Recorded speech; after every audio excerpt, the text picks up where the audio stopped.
1 hour. Magic pulsed around the workshop, causing low shadows to be thrown across the walls.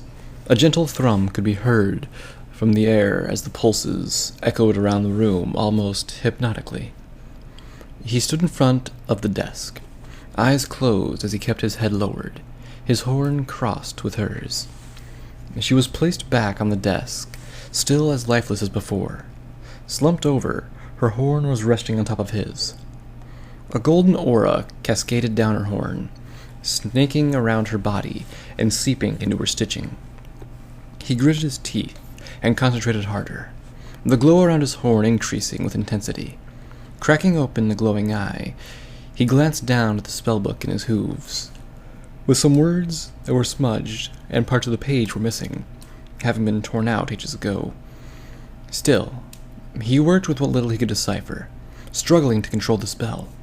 It was taxing, and he could feel his magical reserves slowly depleting the longer he held the spell. Closing his eyes again, he returned to focus the intricate web of magic he was weaving through his mare's body. Working his magic into her head, he examined the garnet placed there. The runes were still active, and he could see them pulsating through his mind's eye. The red tendrils snaked from the gem, worming their way through the mare's head and into her body. Following them with his magic, he smiled inwardly when he saw that they headed towards the mare's legs, just as they should be. That meant that the garnet wasn't the issue. Placing a marker on the garnet for later, he wormed his way towards the second source of magic within the mare's body, the ruby in her chest. The red and blue tendrils of the magic extended from the gem, branching their way out through her body. They thinned as they went, until they became impossible to see. Working his way carefully through the sea of magical veins, he turned his attention towards the ruby itself. The runes were still on its surface and were glowing softly. However, it wasn't pulsing.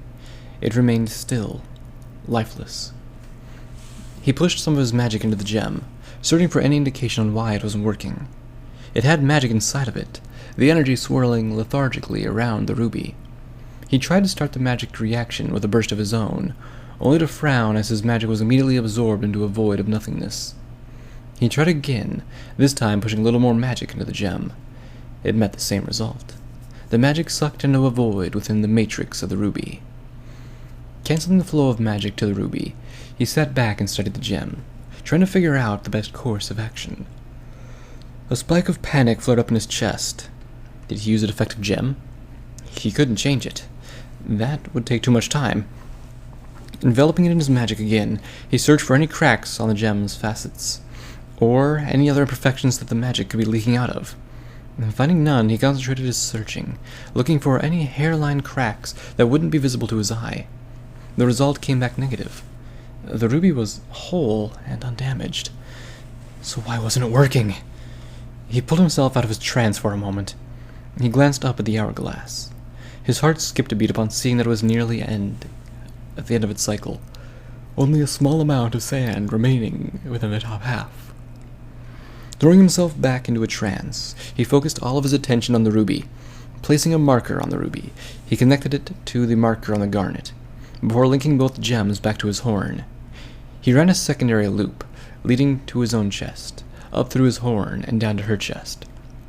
With the 2 circuits complete, he opened his internal ley lines and pushed as much magic as he could down the circuits at once.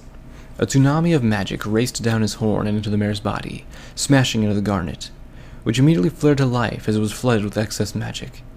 The magic didn't stop there, racing down the arcane connections until it reached the ruby as well, which immediately began to absorb the extra magic at an alarming rate. Gritting his teeth, he pushed more and more magic towards the ruby. It burned through his magic, its own latent magic unaffected by his attempt to get it started. Focusing on the last remaining vestiges of his magic, he grit his teeth so hard that they creaked and groaned, threatening to crack. His eyes opened, revealing twin pools of glowing light. Wings flared by his side. He gave one final burst of magic into the ruby. Immediately, the world dissolved into pain.